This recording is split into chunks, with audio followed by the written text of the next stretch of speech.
I know that none of us have asked for this. Do you both sleep all right? And there's really no one answer. Isn't that where Doran was keeping his cartography kit? Let's have another Doran Kraloth episode. Oh no! A shark in Yarder. We could fit it onto our boat. Hey, what about this? Oh, it's not really my style, but... Kraloth turns to the others and says, looks like we're on our own for this. Yeah. And now I know trees don't talk back to us. Good job, Doran. Mm-hmm.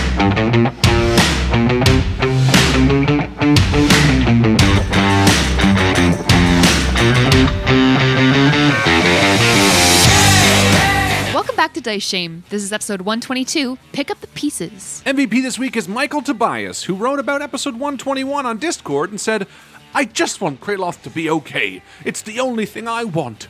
No worries, Michael, but also no promises. We'll see what the dice say.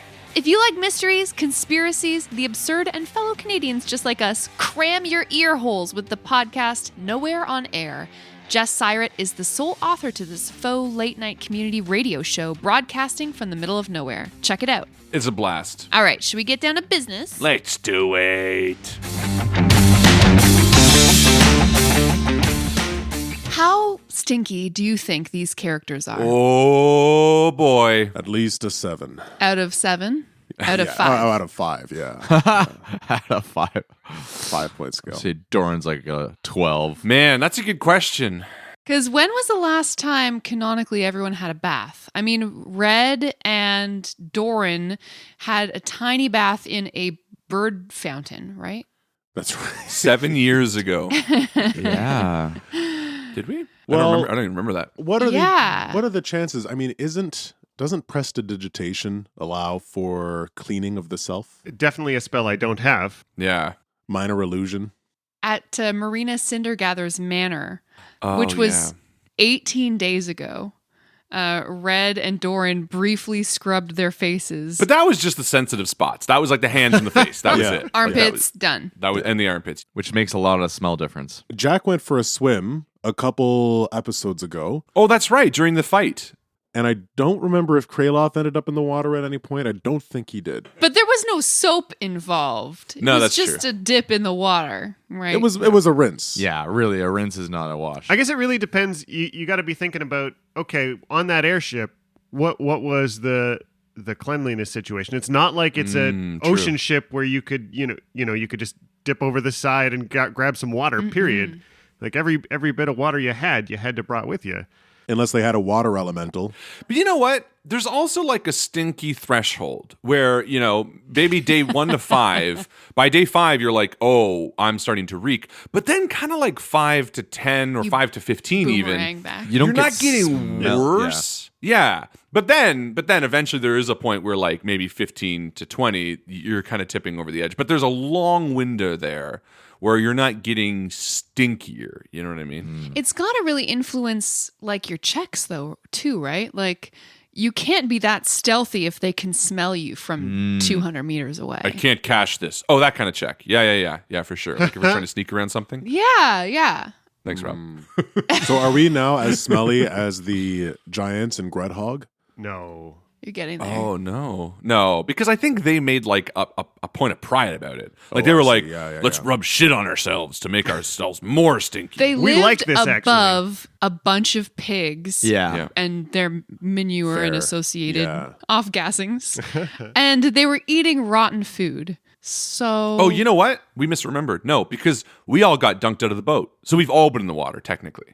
Because the boat tipped, remember? And then we climbed up on shore. For a moment. So we I don't- actually have all touched water. I'm not saying we've washed. I misremembered Yeah. that we actually have all been wet within the last 24 hours. We splashed through So a you creek. may be, as a group, at your cleanest yet. In a while, Wow. yeah, for sure. Good job, guys. I want to go home. Cleanest yet? No way.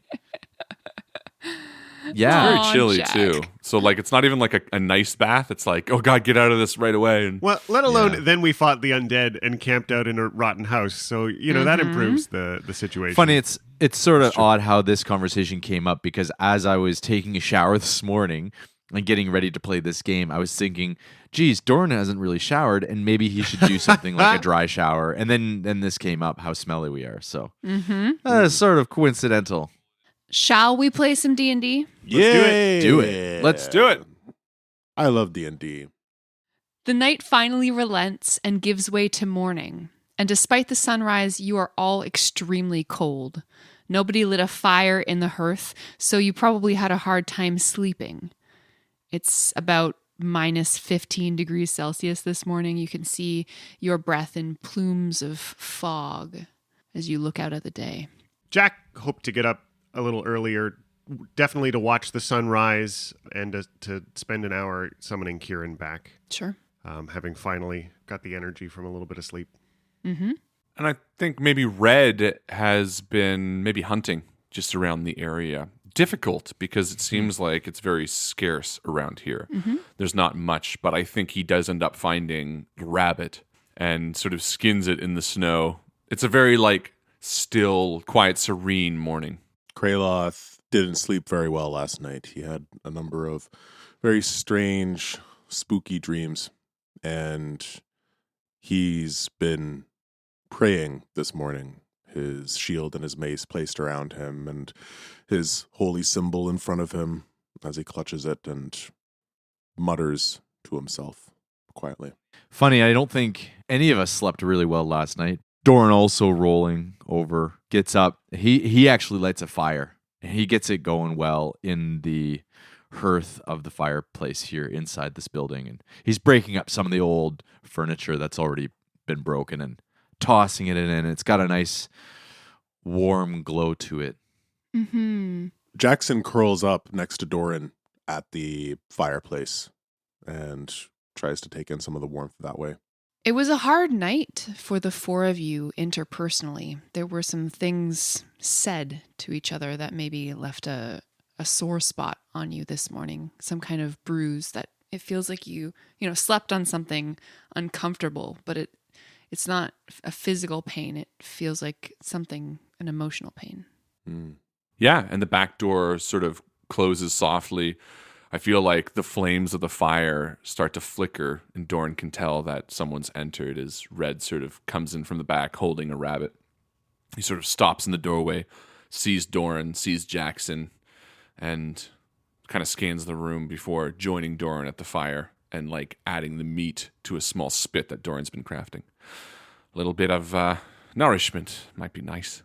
Yeah. Hey, good job. That'll serve for a hearty breakfast. And he kind of looks back. Maybe Kraloth can cook us up something good when he's back from doing his morning prayer.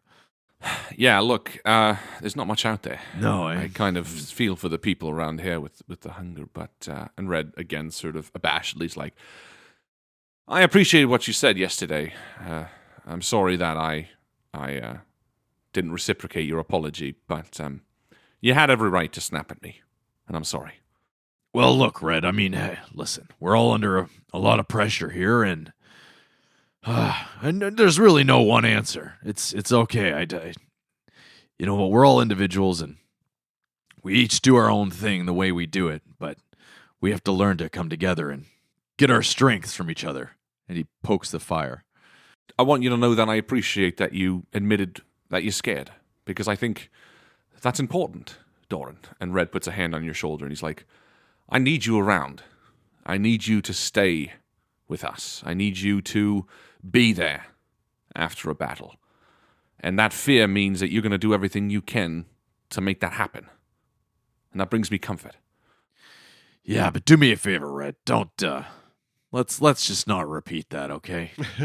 I don't want any of my other relations, my other dwarven common folk. I don't want them to know that I've uttered those words, okay? It's just not something that a dwarf like myself should utter. Sure. Should admit.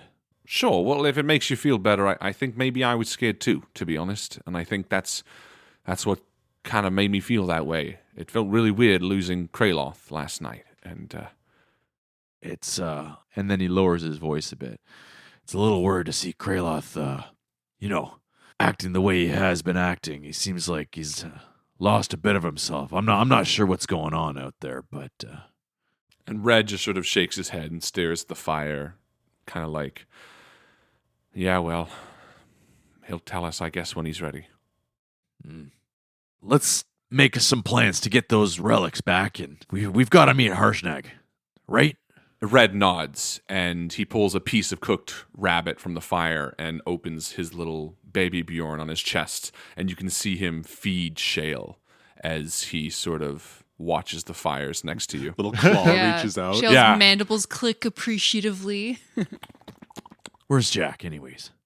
Jack is in the next room over, sort of on the other side of the fireplace with his little fire burning incense and herbs and all the things he needs for the bundle of celestial joy that is Kieran to leap out of the fire and into his arms. And, you know, Jack cuddles his familiar for a little bit and feels his heart grow a couple of sizes and stands back up and, you know, starts walking towards the rest of you in the other room. The door to the back room creaks open, and you hear an armored Kraloth clunk through the dining room and set down his shield beside the fire and begin to warm his hands.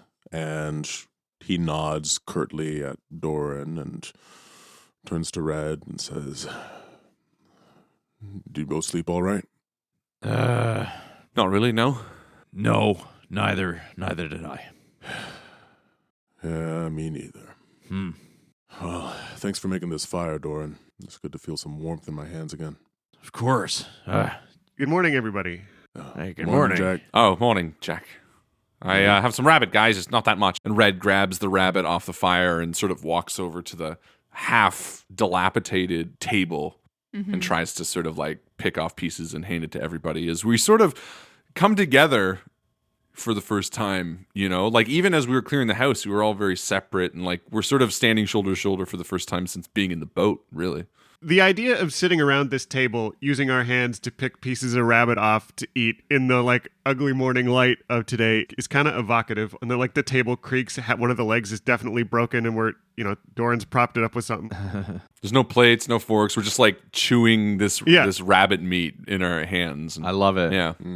As you're all eating, Kraloth grabs a piece of this rabbit, and he is obviously lost in thought as he kind of fidgets with it a little bit and then sticks it in his pocket and then continues to fiddle with his ring. Look, I said some things last night that wasn't exactly true or fair. And I just want to say I'm sorry. Look, this quest we're on, it's enough of a weight on all of us that it doesn't need to be further weighed down by my feelings. And I know that none of us have asked for this. And I know that none of us necessarily would make this our first choice for what we're doing right now. So to selfishly make that more difficult by blaming you the way I did last night, which it really was, it's not fair. And the truth is, Kraloth, and Red turns to you, Kraloth, kind of looking at you for the first time. And there's a bit of water in his eyes as he puts his hand on your shoulder, and he says, the truth is, you scared the shit out of me when you went down, and I'm not ready to lose you the way I've lost so many people in my life, any of you. And I don't know if we did anything wrong. Maybe we did it all right. Maybe that means we can still lose, but God damn it scared me. And if Doran can admit his fears, so can I. And I'm sorry I projected that back onto you. It wasn't fair. I appreciate you saying that. And for what it's worth, you have every right to have felt all the feelings that you felt. In fact, it's completely natural to have felt anger and fear and pain after what we went through and after what you saw and the way we've all been acting the past day. I can only imagine that it's been hard to stomach. I feel like I owe you all an explanation. Ever since yesterday, I haven't felt the same. Something has changed. I can't quite put my finger on it, but this morning when I tried to reach out to Kelemvor I wasn't able to access him in the same way. It felt different. It felt strange. And I haven't been able to access my own feelings about any of this. I truly died back there. My time came. And yet I'm still here. And the thing that's been weighing me down and keeping me from moving forward is that I don't know if it's because of Kelemvor that I came back. It seems perfectly human to me to have no idea how we're all feeling like after a day like yesterday. It's a lot to process. That might take some time, and I wish we had that time in a comfortable inn back in Waterdeep. However, the Lathander proverb, from death comes life, there's always another morning to turn a setback into a success. We gotta make a plan and figure out what we're gonna do till we get back to civilization, because there ain't many more rabbits, and I don't plan on starving in the woods for too long. Nope. Well, I agree. Well put. And on that point, I had a dream last night, similar to the dreams I've had before. The ones where I could smell the salt air on my fur after waking. This one was just as vivid, but a little bit more pointedly towards, well, a place we've been. I saw a shark swimming beneath rippling waters, but then it arrived at a dock, and as it leapt out of the water, it turned into a man with a beard. I remember him vaguely. I think he was in Yada. And I don't know, this one felt real. Maybe even more real than the last ones. I figured I'd let you guys know. We know that Yada is important for a few reasons. Yeah, I'd love to see what you remember of this man looking like in that transformation. That sounds really interesting. Yeah, of course. And Red walks over to like a sewing mannequin in the corner, and he stands the mannequin up after it's fallen over. And then over the face, he projects this image of like these shark-like features sort of fading into the beard and then the face of the man that he saw in his dream. Mm-hmm. Wow, a shark in Yarder. It sounds like there's maybe there's like a card shark or something.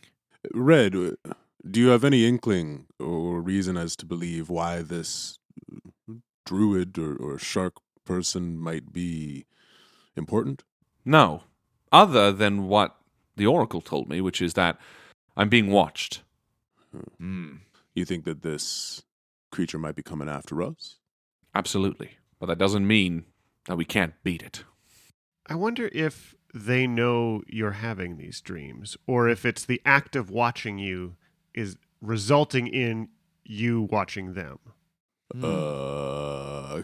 Krylov is kind of a sympathetic connection, like if there is, maybe that divination magic goes both ways. Yeah, maybe. But you're being watched. I don't know.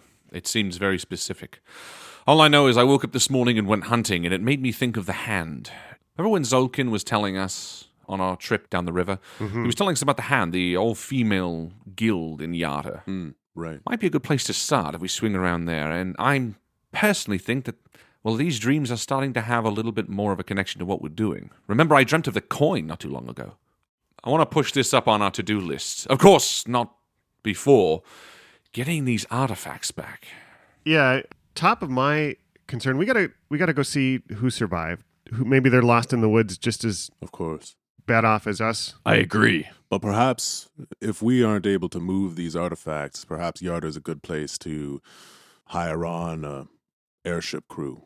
Another one that we won't. Well, what's the closest town to us? That's a great question. Jack, you're the one who knows the directions. Yeah, I'd love to pull up the map. Press M. So Jack, with his knowledge of geography as well as his personal knowledge of this specific area, the location is very close to Silvery Moon. Silvery Moon, beautiful. And you would know that the river that you have been following does indeed head down and empties out into the Evermoors eventually. Yeah, so Jack pulls up a map and shows on it sort of the one stone where the Sky Pony is and that river we sailed down. And on it he highlights Silvery Moon and that river that goes all the way down into the Evermoors. This might be our way out. We've got a boat. We could probably fit whatever those. If the giants left anything there for us to collect, we could fit it all onto onto what's the name of our Stephen? Never mind. I'm not going to say it. Just in case. But we could fit it onto our boat and maybe get out of the woods that way. Suddenly, with a creak and a cloud of dust, a panel in the ceiling falls open to reveal an attic space shot through with beams of morning light through the broken roof. I feel like there's a moment of like stillness. Yeah. Like the camera's showing it between us and we're all just standing there and we're just like, maybe a friend came back. And Red will walk over and look up into it. Mm-hmm. Nothing stirs above you. Hey, Kraloth, give me a boost. Mm-hmm. Yeah, come on. Kraloth holds out a hand. And Red climbs on Kraloth and hoists himself up to this attic. Hey, come on up. And he reaches back down and puts his hand out for Jack. Yeah. Yeah, and Doran kind of stands as the stool now, and he puts a hand out for Jack's foot. Jack steps on Doran, gets the boost up to Kraloth's shoulders, gets Red to help him haul into the attic space. What's up here? Come on, Doran. Let's get everyone up first, Jack. God. I turn back around and say, come here, Doran. And Doran... No, I love the idea that I'm helping everyone up and we turn around and Jack's like, the map of what we need. Like he's solved whatever mystery's up here. Guys, we don't need anything. And I'm like, just getting everybody up. Maybe I'll just stay down here. Come on up, Doran. And Red hoists you up. Come on. Come on, little guy. Can I get 2 more grunts from everyone? Just It's like one climb. We've been on this huge adventure, and this is where we're moaning and complaining. Yeah. You're tired. Climbing into an attic. Kraloth pulls himself up. The caved-in roof interrupts this attic room with long splinters and rotted shingles that litter the floor. There are a few crates of moldy bedding and blankets up here. Some animals have clearly made their homes over the past few years in this space. Birds' nests in the rafters and cozy piles of leaves in some corners. I almost thought there would be something a little bit more exciting up here. Maybe there will be. And I take a look around. Can I roll investigation? You can roll perception. 17. Red, you find that stuck to one wall with a nail, curled and warped by moisture, there's a piece of parchment. Hey, guys, look at this. And Red walks over anxiously. What you got there? I don't know. It's the beginnings of a conspiracy board. There's red yarn connecting nails. Scraggly Bush did 9/11. What the hell does that mean? On it, you can read faint words, though the ink is running in places and it's barely legible. Guys, come over here, look. And Red sort of gestures it down between the 4 of us, and he reads it out loud. Now be careful, Red, and make sure you're not reading a spell. Buccaneers and buried gold, whipstaff with a treasure hold. Treasure?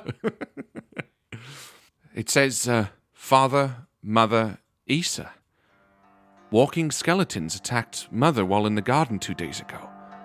There must be 10 or so, and they took the house. I can see them through a knot in the floor, shambling and crawling around. Mother took Issa down to the cellar for safety, but I have no supplies up here. And I'm so thirsty I can hardly think. I will try to escape and bring help as soon as I can. I'm so scared.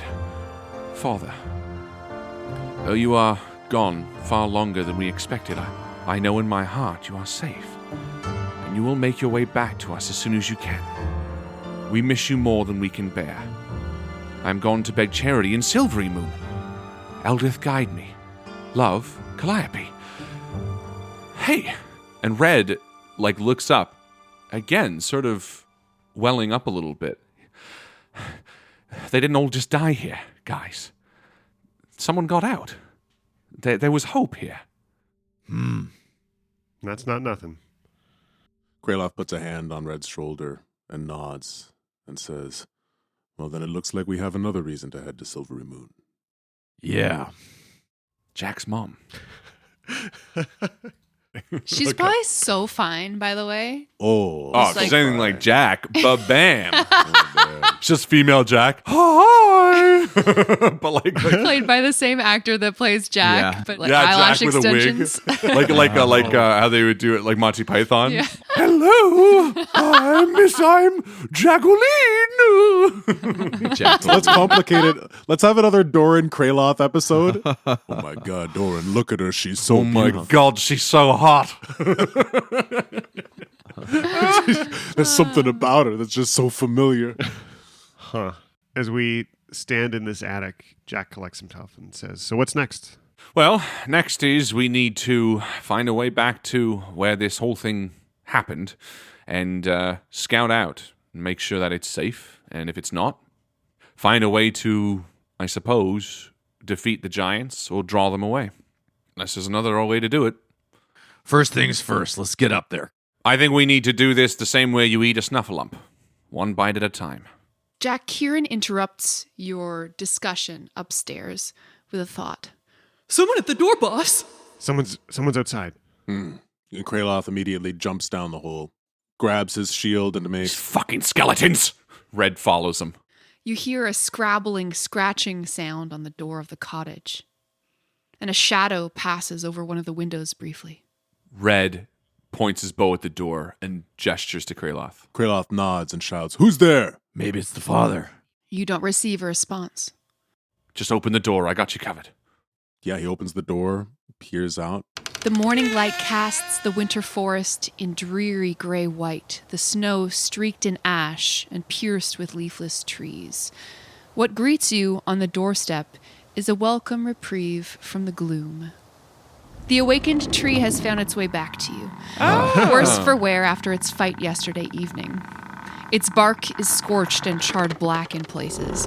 A branch hangs broken with splinters drying in the air, and two great limbs are ripped from the trunk, showing raw heartwood and leaking sap.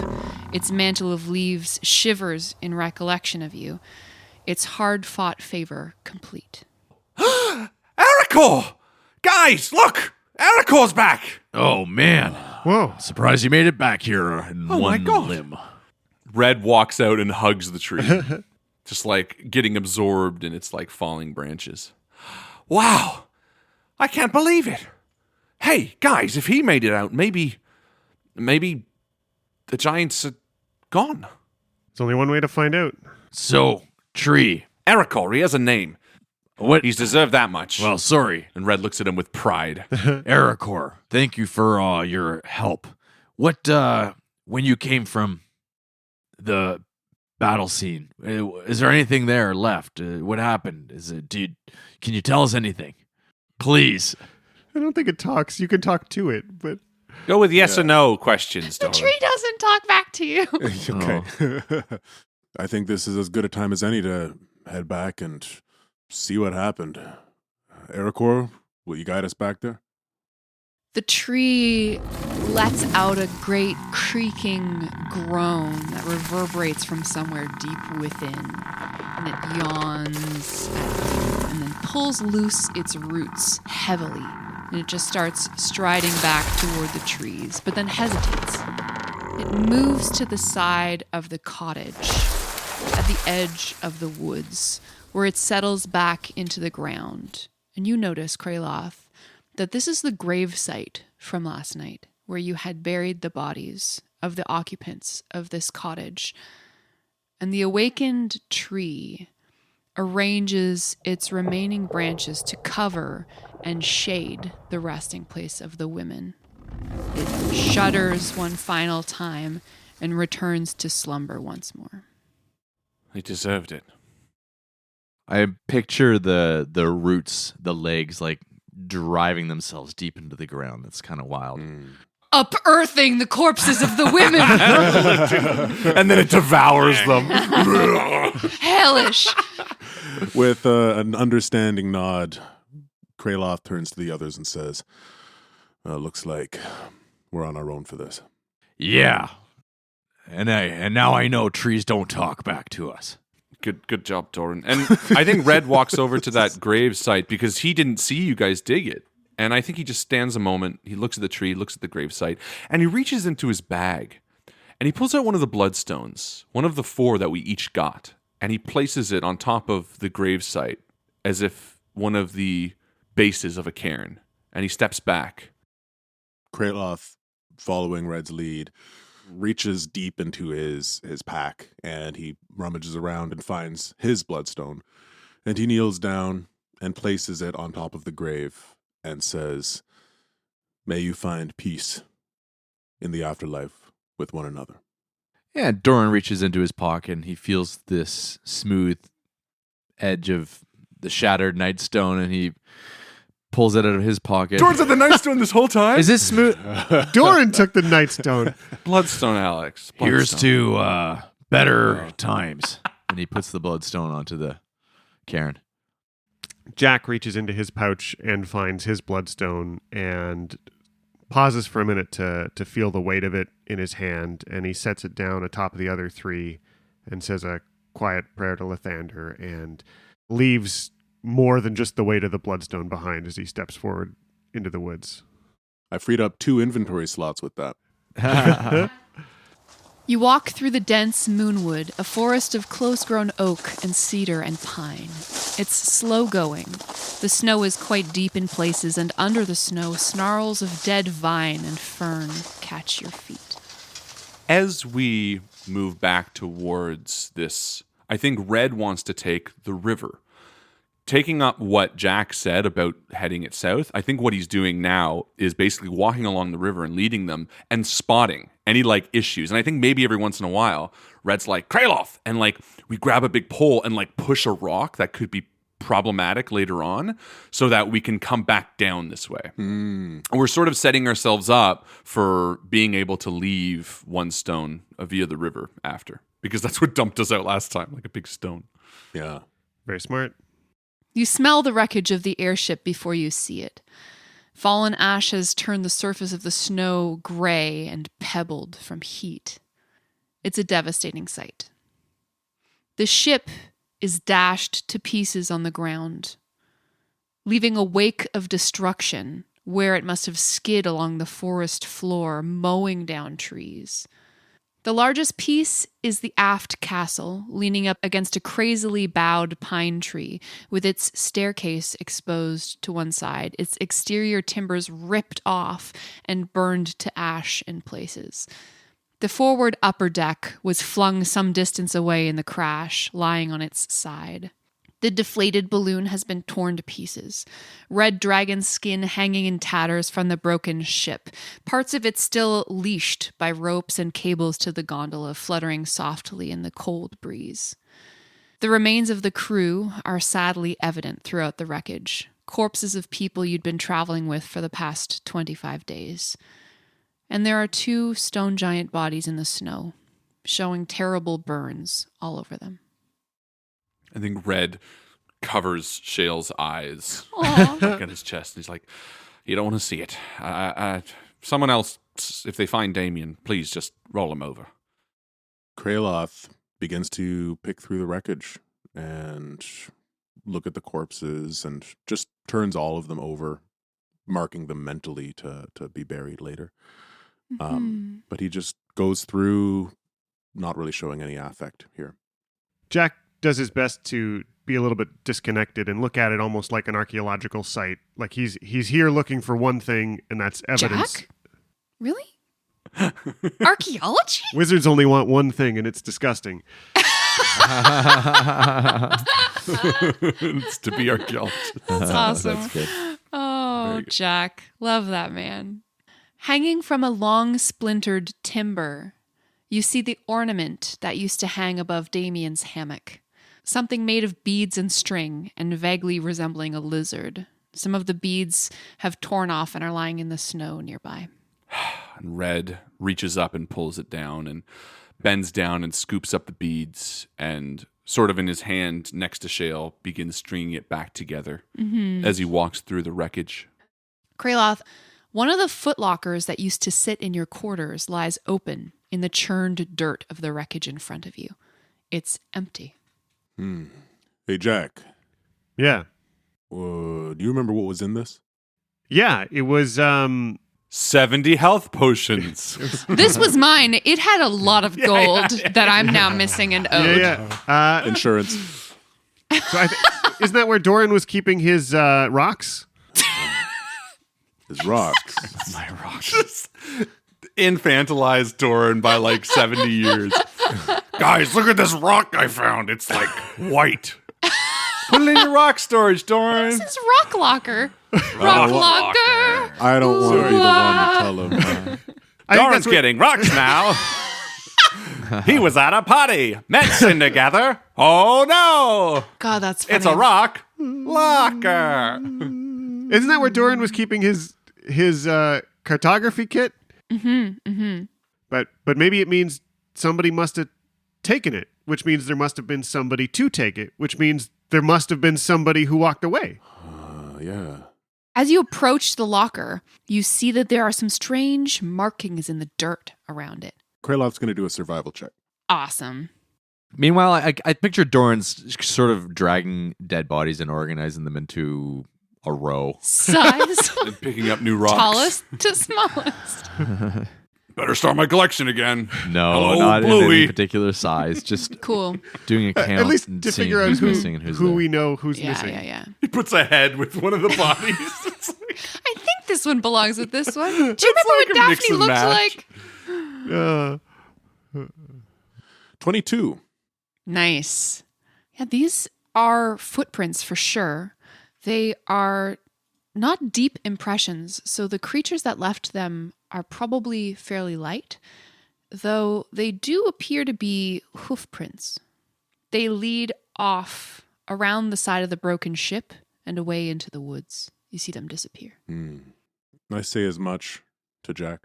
Do they remind us of the satyr hooves we might have seen at the wedding? Very similar to satyr hooves, actually. Well put, Jack, though smaller. Some other sort of fey creature, maybe. Well, it doesn't look like it was one of the survivors on the ship. Doran, have you figured out how many people you've found? Yeah, you're not able to account for all of them, but based on the state of the wreckage, it would be pretty much impossible. Like someone may have been flung from the ship while it was up in the air. They could be 200 meters away. You know, you haven't canvassed the area perfectly yet. While I'm stacking and organizing the bodies, I'm also respectfully checking for anything on them that could be of use, valuables, whatnot, including the giants that have also been killed by the fire element. So I'd like to do a roll for I guess, what is that, in perception? Investigation. 13. Okay. Do I find anything? Some of the black cultist masks that these cultists used to wear pretty much 24/7 are still in fairly good condition despite the state of their owners. Okay. So you could potentially salvage a few of those. I would like to salvage a few of them, as many as we could find. Yeah, you can find 4. Okay. Thanks. You are also able to find, if you're looking for like gold and stuff, overall you find 82 gold. And you also find a small gold ring on one of the cultists' fingers that when you touch it feels magical. ooh. Would probably fit on your pinky. So Doran comes walking back over to the group and he says, well, it looks like all the cultists are accounted for and we've got some gold here. Maybe take this and put it in the bag of holding, and he holds it out to Red. Also passes over the black cultist masks. And I don't know what we could do with these, but we might be able to do something. I'll add them to the collection. And then there's this, and he holds up the small gold ring. I found it on one of the cultists, and I feel like it might be magical. It feels funny. Put it on. Well, it won't really fit, and Doran tries each of his fingers, and then it finally slips onto his pinky. Pinky ring. Cool. This small gold ring does not require attunement. It is set with a stone in the center of the band, It's a little bit gaudy. The stone is kind of large for the setting. And it glows whatever color you would like. It's kind of like a mood ring. Okay. That's what it does. So Doran puts it on and he's, oh, it's not really my style, but and then it turns a bright yellow and starts shining. Oh my God, it's doing something. And then it changes to green. Whoa. And then it turns to red. Well, let's put it in the bag of holding for now. We don't know if it's got any negative side effects. Yeah, good idea. And he takes it off and tosses it into the bag. Hey, what about this? Red, Doran? And Kraloth pulls down a ripped sheet of dragon skin from the balloon. Hey. And he pulls it and he says, "Oh, it's been through a lot, but I wonder if either of you could do anything with this." Oh, I'd love to. Yes, I have a few ideas for this. Let's put it in the bag of holding. And Red shoves it in. Dragon skin isn't easy to come by. And you notice as Red shoves this in that he's fashioned that little necklace that Damien had into like a little charm that Shale is now wearing. Oh. You kind of see this little tiny necklace around him. And the broken part has actually been refashioned, so it has a little D to remember Damien by, because he really did take care of him a lot. Red, you spot movement from the corner of your eye. And quick as a flash, my bow is out, drawn. Movement on the north. Toward the northern side of the clearing, you spot the giant artifact you found in the Great Worm Cavern, the dragon scale shield, floating about 2 feet off the ground and steadily moving away from you into the forest. The shield! Wait, hold on. Whatever's taking it, maybe it's leading them somewhere. Maybe it's taken them already and is collecting them. Perhaps if we follow, it'll lead us back to wherever the other ones are. Hey, it's not a bad idea. All right, let's follow at a distance. Yeah. And Red will begin tracking them. And with that, you head off through the woods, snow crunching underfoot, following Red as he tracks the strange creatures to an unknown place.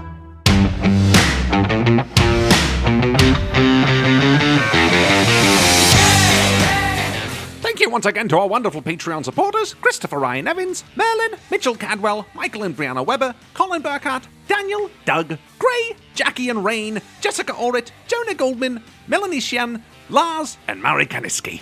See you soon!